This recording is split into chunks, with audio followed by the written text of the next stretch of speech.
Bollywood silver screen presenting ईट pray love. ये कहानी है एलिजाबेथ गिलबर्ट की, जो कि एक मॉडर्न वुमेन है।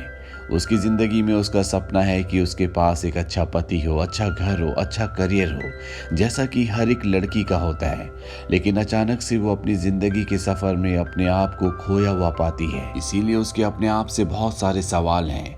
वो जानना चाहती है कि वो अपनी ज़िंदगी में क्या चाहती है, और इन सवालों के जवाब के लिए वो एक सफ़र पर निकल पड़ती है। वो सबसे पहले इंडोनेशिया के बाली शहर में जाती है, जहाँ पर वो एक पामिस्ट, जो कि हाथ देखकर भविष्य बताते हैं, उनसे मिलती है। वो एलिजाबेथ का हाथ देखकर बताते हैं कि तुम्हारी 2 शादियां होंगी, एक लंबे समय तक चलेगी और एक छोटे समय तक। एलिजाबेथ उनसे पूछती है कि अभी मैं किस शादी में हूँ। वो कहते हैं कि इस सवाल का जवाब तो मुझे नहीं पता, लेकिन तुम्हारे पास जितना भी पैसा है वो सब का सब तुमसे दूर हो जाएगा। ये सुनकर एलिजाबेथ परेशान हो जाती है, पर तभी पामिस्ट उसे कहता है कि तुम चिंता मत करो, तुम्हारा पैसा तुम्हारे पास वापस आ जाएगा। अब एलिजाबेथ को यहाँ से जाना है। पामिस्ट उसे कहता है कि तुम वादा करो, जब भी तुम वापस आओगी तो तुम मुझे एक बार फिर से इंग्लिश सिखाओगी। इसके बदले मैं तुम्हें अपनी विद्या यानी कि हाथ देखकर भविष्य देखने की कला भी सिखाऊंगा। वो एलिजाबेथ को एक ड्राइंग देते हैं और कहते हैं कि हमेशा इसे अपने दिल के पास रखना, जिंदगी में वही करना जो तुम्हारा दिल कहता है। ऐसा करने से तुम ईश्वर को महसूस कर पाओगी, उन्हें समझ पाओगी। एलिजाबेथ यहाँ से चली जाती है और 6 महीने बीत जाते हैं, जहाँ पर हमें पता चलता है कि एलिजाबेथ की शादी सच में हो चुकी है।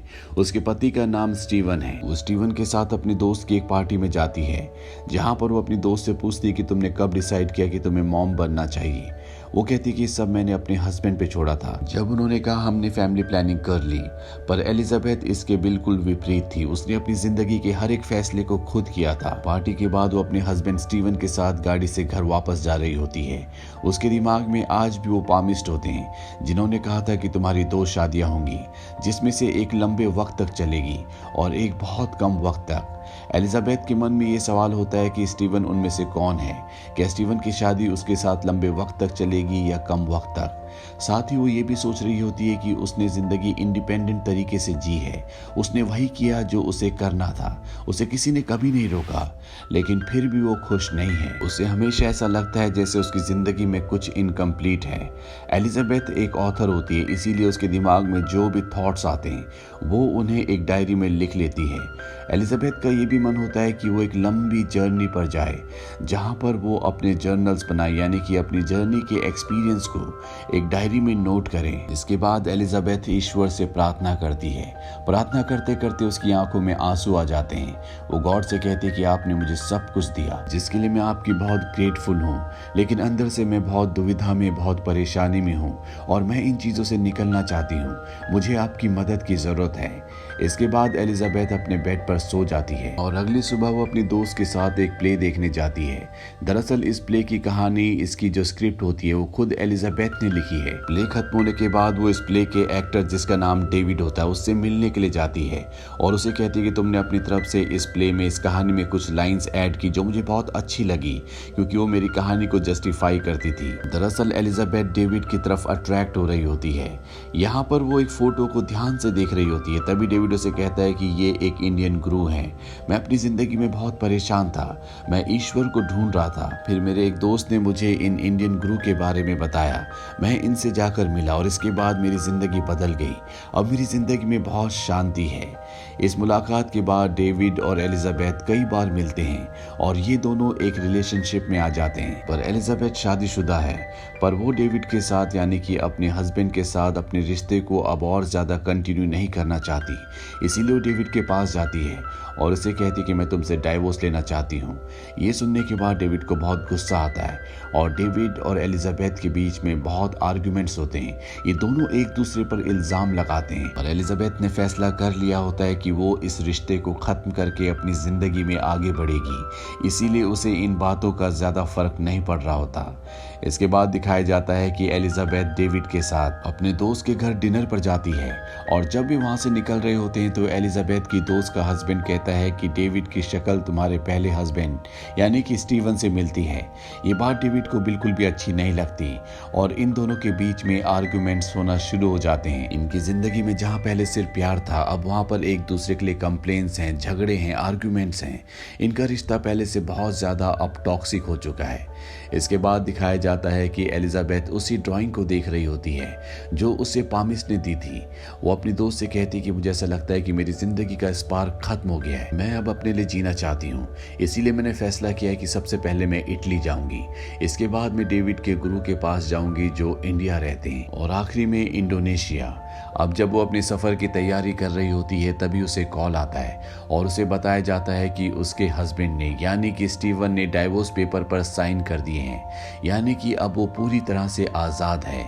इसके बाद वो इटली पहुंच जाती है जहां पर वो एक होटल में स्टे करती है। यहाँ पर वो एक लेडी से मिलती है जो उसे गाइड करती है।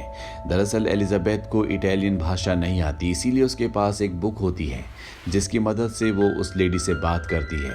वो लेडी एलिजाबेथ से पूछती है क्या तुम मैरिड हो? एलिजाबेथ कहती है कि मैं डाइवोर्स्ड हूँ। वो लेडी कहती है यहाँ पर ज़्यादातर अमेरिकन लड़कियाँ डाइवोर्स के बाद ही आती है ताकि वो यहाँ पर पास्ता और सॉसेस को एंजॉय कर सकें। उसके कहने का मतलब ये होता है कि डाइवोर्स के बाद यहाँ पर लड़कियाँ खा पी कर अपना दिल बहलाने के लिए आती हैं। इसके बाद एलिजाबेथ एक कॉफ़ी शॉप में जाती है जहाँ पर उसकी मुलाकात अपनी जैसी एक लड़की से होती है। ये दोनों आपस में बात करना शुरू कर देते हैं और इनके बीच में जल्दी दोस्ती हो जाती है। ये साथ पेस्ट्रीज भी खाते हैं। एलिजाबेथ से जो लड़की बात कर रही होती है वो इटालियन नहीं है, लेकिन वो इटालियन बहुत ही फ्लुएंटली बोल रही होती है, जिस बात से एलिजाबेथ बहुत इंप्रेस हो जाती है। वो उससे पूछती है कि तुमने इटालियन कहाँ से सीखी? वो कहती है कि यहाँ पर एक ट्यूटर है जिसने मुझे इटालियन सिखाई। इसके बाद एलिजाबेथ उससे मिलती है और वो ट्यूटर एलिजाबेथ को बहुत सारे वर्ड सिखाता है। ये दोनों एक दूसरे के साथ बहुत लंबा टाइम स्पेंड करते हैं। अगले दिन दिखाया जाता है कि एलिजाबेथ एक पास्ता शॉप में पास्ता खाने जाती है। दरअसल वो यहाँ पर फूड को एंजॉय कर रही होती है। यहाँ पर उसकी अब दोस्ती भी हो चुकी है जिनके साथ वो इटली में फूड को एंजॉय कर रही होती है। अब उसे कुछ कुछ इटालियन भाषा बोलनी भी आ गई है। ये सब एक दिन सॉकर मैच देखने के लिए जाते हैं। ये सब करने से एलिजाबेथ को बहुत खुशी होती है। एक सुबह एलिजाबेथ को डेविड की याद आती है और वो उसे एक मेल लिखती है जिसमें वो डेविड को बताती है कि मेरी दोस्त मुझे एक ऐसी जगह ले गई थी जो पूरी तरह से खामोश थी। उस जगह जाने के बाद इंसान को अपना अतीत याद आता है। लेकिन यहाँ पर एलिजाबेथ के साथ एक बात अच्छी थी कि वो अब पूरी तरह से आज़ाद है, ना तो डेविड के साथ है और ना स्टीवन के साथ। वो डेविड को सब बातें भी लिखती है जो वो अपनी जर्नी के दौरान सीख रही होती है। वो लिखती है कि इंसान को हमेशा बदलाव के लिए तैयार रहना चाहिए क्योंकि ज़िंदगी हमेशा एक जैसी नहीं रहती। बदलाव जिंदगी का एक महत्वपूर्ण हिस्सा है। भले ही हमारा रिश्ता पहले जैसा नहीं रहा, हम दोनों एक दूसरे के साथ नहीं रह सकते, लेकिन हम दोनों इससे भी ज्यादा डिजर्व करते हैं। जब भी कोई रिश्ता टूटता है तो उसमें कुछ न कुछ बेहतरी जरूर होती है। अब एलिजाबेथ को इटली में बहुत दिन हो जाते हैं और उसे अपनी जर्नी को कंटिन्यू करना है, इसीलिए उसे इटली को छोड़ना होगा। इसीलिए उसका जो इटालियन ट्यूटर होता है वो अपने घर अपने सभी दोस्तों को थैंक्स गिविंग डिनर के लिए बुलाता है और ये एलिजाबेथ का इटली में आखिरी दिन होता है।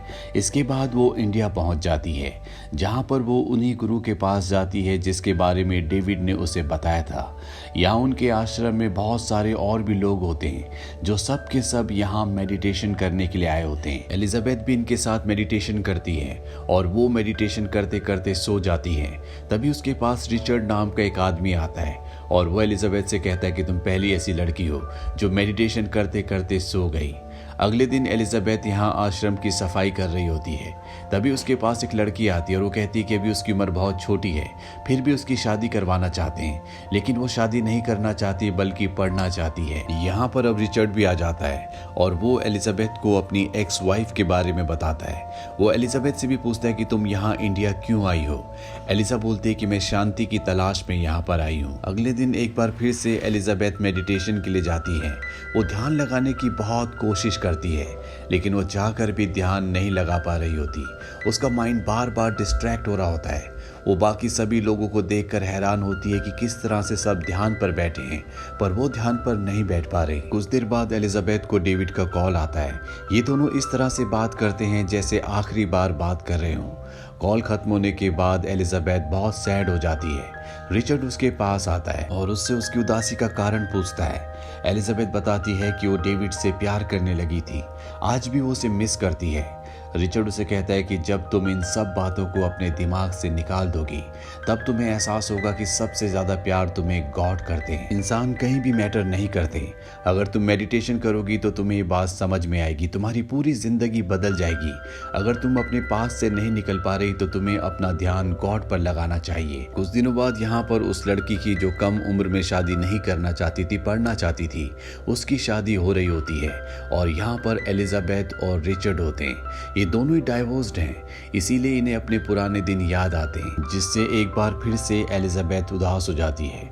रिचर्ड और एलिजाबेथ साथ वापस आ जाते हैं, जहां रिचर्ड एलिजाबेथ को अपनी जिंदगी की कहानी सुनाता है कि किस तरह से उसने अपने परिवार को खोया, अपनी जॉब को खो दिया, लेकिन फिर भी आज वो जिंदगी जी रहा है, खुश रहने की कोशिश कर रहा है। एलिजाबेथ को इंडिया में कई दिन बीत चुके हैं और यहाँ पर वो मेडिटेशन करके रिचर्ड की जिंदगी के एक्सपीरियंस से बहुत कुछ सीख चुकी है और अब वो इंडिया से आगे अपने सफ़र पर निकल जाती है और पहुंच जाती है बाली, जहां पर वो उस पामिश से मिली थी जिसने उसे ड्राइंग दी थी, जिसने उसे बताया था कि तुम्हारी 2 शादियां होंगी, पर वो पामिश उसे पहचानता नहीं है।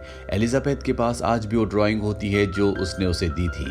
वो उस पामिश से कहती कि यह आपने मुझे दी थी और वादा किया था कि आप अपनी विद्या मुझे सिखाएंगी, यानी कि पामिस्ट्री मुझे सिखाएंगी। पामिस्ट उसे कहता है कि ठीक है, लेकिन इसके लिए तुम्हें ध्यान करना होगा, तुम्हें तैयारी करनी होगी। एलिजाबेथ अब इसकी तैयारी करना शुरू कर देती है। वो अपने मन का, अपने शरीर का ध्यान रखती है। एक दिन वो साइकिलिंग कर रही होती है, तभी उसकी टक्कर एक गाड़ी वाले से हो जाती है, जिससे एलिजाबेथ का पैर जख्मी हो जाता है। वो पामिस्ट के पास आती है क्योंकि उसे पता है कि वो बहुत अच्छी दवा भी बनाता है, लेकिन वो कहता है कि तुम्हें अपना इलाज कहीं और से करवाना चाहिए। एलिजाबेथ कहीं और जाकर अपना इलाज करवाती है, उसका पैर ठीक हो जाता है।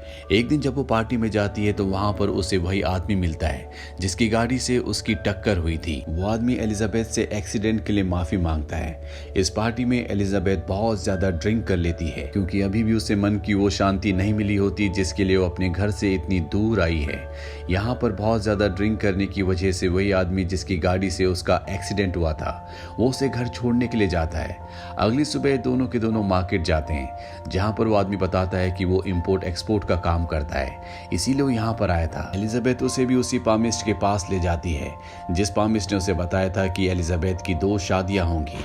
वो पामिस्ट उस आदमी का हाथ देखकर कहता है कि तुम वर्ल्ड ट्रैवलर हो, तुम किसी से बहुत प्यार करते हो लेकिन अपने दिल की बात जाहिर करने से डरते हो क्योंकि तुम्हें डर है कहीं तुम एक बार फिर से हर्ट ना हो जाओ। ये सुनकर ही ट्रैवलर हैरान होता है क्योंकि पामिस्ट की सारी बातें सच होती है। इसने अपने पार्टनर को खो दिया और अब जिस लड़की को ये बहुत पसंद करता है वो लड़की और कोई नहीं बल्कि एलिजाबेथ है। अगले दिन एलिजाबेथ इसी ट्रैवलर के और इसके बेटे के साथ हाइकिंग के लिए जाती है। धीरे धीरे इनकी मुलाकातें बढ़ती रहती है और अब कहीं ना कहीं एलिजाबेथ इस ट्रैवलर को पसंद भी करती है, पर जब एलिजाबेथ से वो ट्रैवलर अपने प्यार का इजहार करता है तो मना कर देती है क्योंकि पहले भी उसके सारे रिश्ते कामयाब नहीं हो पाए। इसके बाद एलिजाबेथ एक बार फिर से उसी बूढ़े आदमी यानी कि पामिस्ट के पास आ जाती है और उसे सब कुछ बता देती है। वो कहती है कि मैं भी उसे पसंद करती हूँ लेकिन पहले मेरे रिश्ते कामयाब नहीं हो पाए जिसकी वजह से मुझे बहुत हर्ट हुआ और अब मैं दोबारा ये रिस्क नहीं लेना चाहती। पामिस्ट उसे समझाता है कि बदलाव ही जिंदगी का नाम है।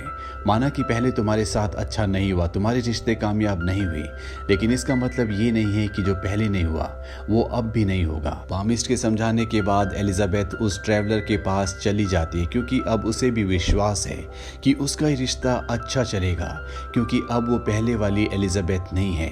अपनी पूरी जर्नी में वो कई लोगों से मिली, उनके लाइफ के एक्सपीरियंस से, अपने एक्सपीरियंस से उसने बहुत कुछ सीखा और जिस प्यार को और इनर पीस को वो ढूंढ रही थी फाइनली उसे कहीं ना कहीं इंडोनेशिया में वो दोनों चीजें मिल जाती है।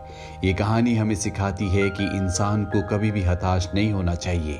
अगर आपके साथ एक पक्ष में जिंदगी में अच्छा नहीं हुआ इसका मतलब ये नहीं कि आगे भी अच्छा नहीं होगा। इंसान को आगे बढ़ते रहना चाहिए, अपने आसपास के लोगों से सीखना चाहिए और हमेशा उन लोगों के नज़दीक रहना चाहिए जो आपके वेल विशर्स हैं। इसी के साथ ये फिल्म, ये कहानी यहीं पर ख़त्म हो जाती है। ये फिल्म ईयर 2010 में रिलीज़ हुई थी।